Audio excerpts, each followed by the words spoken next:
Salve você antenado aqui no canal, meu nome é Lini Kerbionde, eu vou levar você para pertinho de todas as informações do Vasco nessa quinta-feira após vitória, né? E como jogou bem a equipe comandada pelo interino Felipe, né? Até jogadores contestados jogaram muito bem. Será que não jogar com o peso da responsabilidade? Óbvio, estávamos ali para cravar, né, uma vaga na Copa Sul-Americana.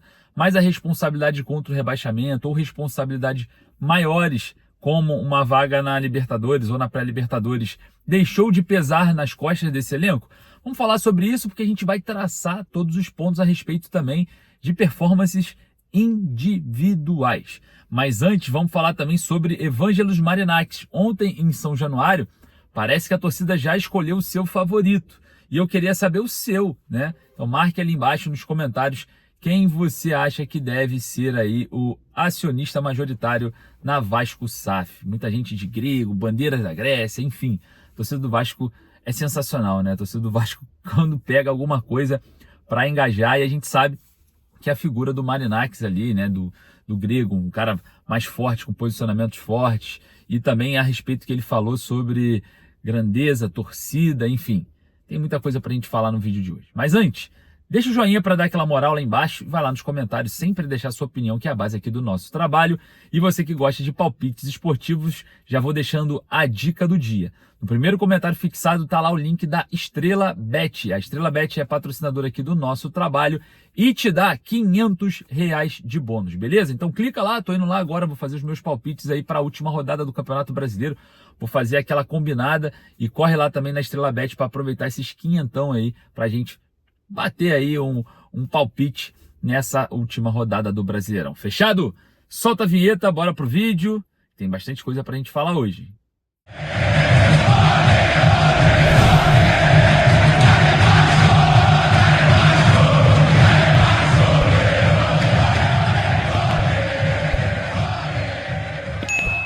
O Vasco venceu ontem o Atlético Mineiro por 2-0, carimbou a vaga na Copa Sul-Americana e observa, né, quem sabe, uma classificação aí em nono colocado para aumentar a premiação e ir para a terceira fase da Copa do Brasil, sem aquela fase inicial da competição no ano que vem.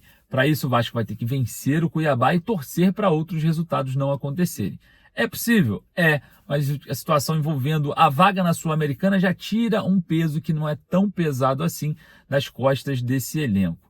Ontem, o Vasco performou bem, o Vasco foi diferente em campo, né? A gente viu jogadores de forma individual também tendo uma grande partida, e eu vou falar muito sobre isso a respeito, principalmente de jogadores muito contestados. Mas uma partida em que o Vasco dominou ali, trocou às vezes com o Atlético Mineiro algumas situações. O Atlético criou muito mais por conta de erros, né, de saída de bola, do que propriamente a própria equipe do Atlético veio a propor alguma coisa no jogo. O Vasco controlando mais as ações, tendo o meio-campo mais preenchido numa mudança tática do Felipe, no qual 4, 5 jogadores estavam ali tendo, né, esse miolo preenchido por vascaínos do campo, né? Então o Vasco começou a ganhar a segunda bola, começou também a ter disputas mais intensas ali, jogadores mais próximos, quando o Vasco consegue marcar ali o seu primeiro gol, um gol que traz, né, mais uma vez um alento para Felipe Coutinho, um belo passe para o Pablo Verratti e a finalização ali no cantinho, né? Então a gente vê também uma bela partida do Cria da Colina, que agora vem ganhando ritmo de jogo, né? E o Felipe fala sobre isso na resposta que ele dá na coletiva, que o Felipe Coutinho se cobrava muito. O Pedrinho já tinha falado sobre isso. E uma pré-temporada pode fazer a diferença na vida futebolística do jogador aqui no Brasil. Então, parece que o ritmo de jogo vem sendo importante para o Felipe Coutinho nessas últimas rodadas. Ontem ele decidiu, né, junto com o Alex Teixeira, com o próprio Verratti que fez o gol, enfim, jogadores que atuaram muito bem, o Jair, enfim, vamos falar muito sobre alguns jogadores de forma individual. Mas o Felipe Coutinho parece que anima, né, o torcedor vascaíno de um possível futuro com a camisa do Vasco, principalmente depois de uma pré-temporada, começando agora, né, quem sabe em janeiro, fazendo uma sequência interessante no ano de 2025, no qual tem contrato até o meio da temporada.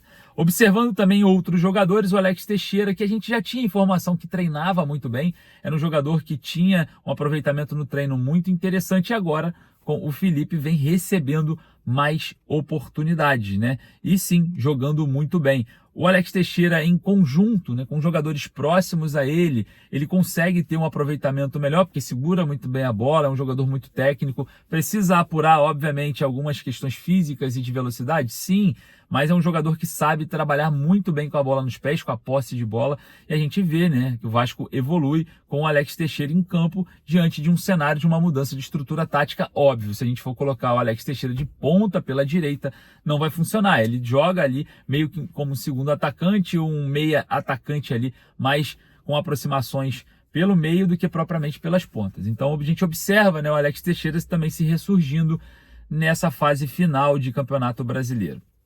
Outro jogador ontem que é muito questionado pela torcida e jogou muito bem foi o zagueiro Léo.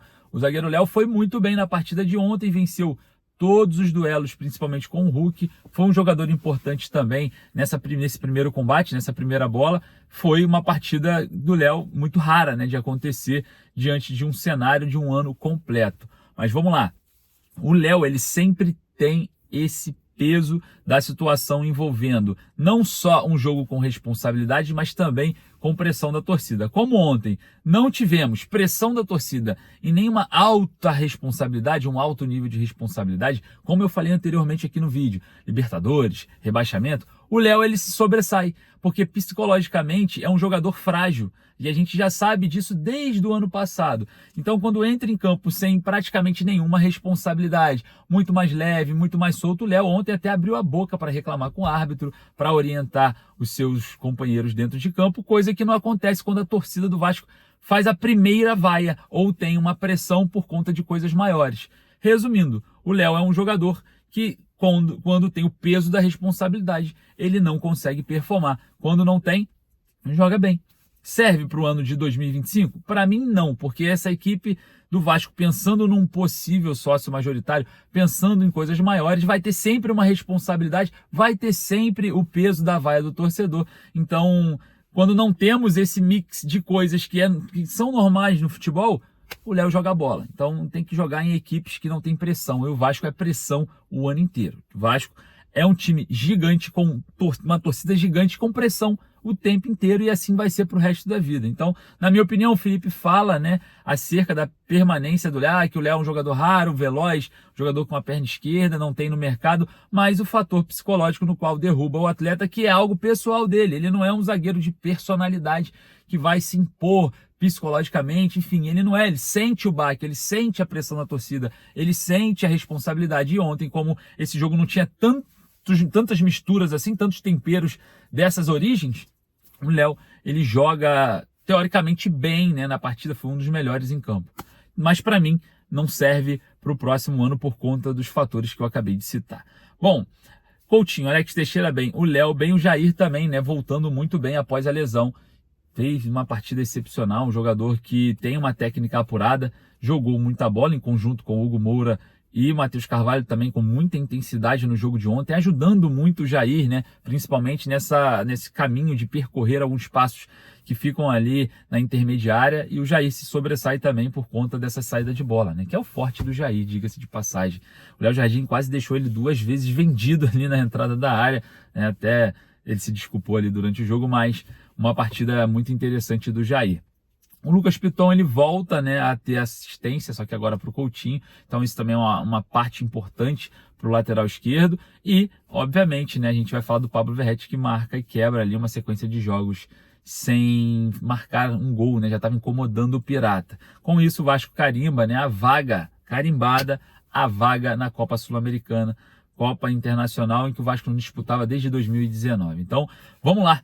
Vamos para 2025, São Januário encerrado, já estou indo para Cuiabá, vocês vão acompanhar tudo aqui, a chegada do elenco, tudo do jogo, estaremos fazendo a nossa cobertura como sempre, com respeito a você que está aí do outro lado, que nos acompanha. A gente sabe que é um jogo que não temos muitas pretensões, mas a respeito do nosso trabalho para com vocês que acompanham todos os dias, estaremos em Cuiabá fazendo toda a cobertura para você estar sempre aí acompanhando o Vasco de pertinho, que essa é a nossa missão, e vocês que ajudam a gente o ano inteiro vai estar acompanhando tudo em primeira mão, beleza? E olha só, vamos falar agora sobre o assunto Evangelos Marinakis, né? Ele deu aquela entrevista, né, na Sky Sport, ele fala sobre projetos grandes que ele não se acha dono, né, que ele não a compra, né, ele fala que não é uma aquisição, que ele não trata assim, principalmente clubes com tradição e com milhões de torcedores, são algo que ele acredita que seja um próprio ali para fazer essa reconstrução diante de um cenário de um clube tão tradicional. O Evangelos Marinákis, ele fala nessa entrevista, né, e cita o Vasco no Brasil, diante de uma negociação para aquisição da Vasco SAF. Ontem, em São Januário, bandeira da Grécia, vascaíno vestido de grego, enfim, parece que a torcida do Vasco achou o seu preferido para a compra da Vasco SAF. E aí? Você? Vai lá nos comentários deixar sua opinião.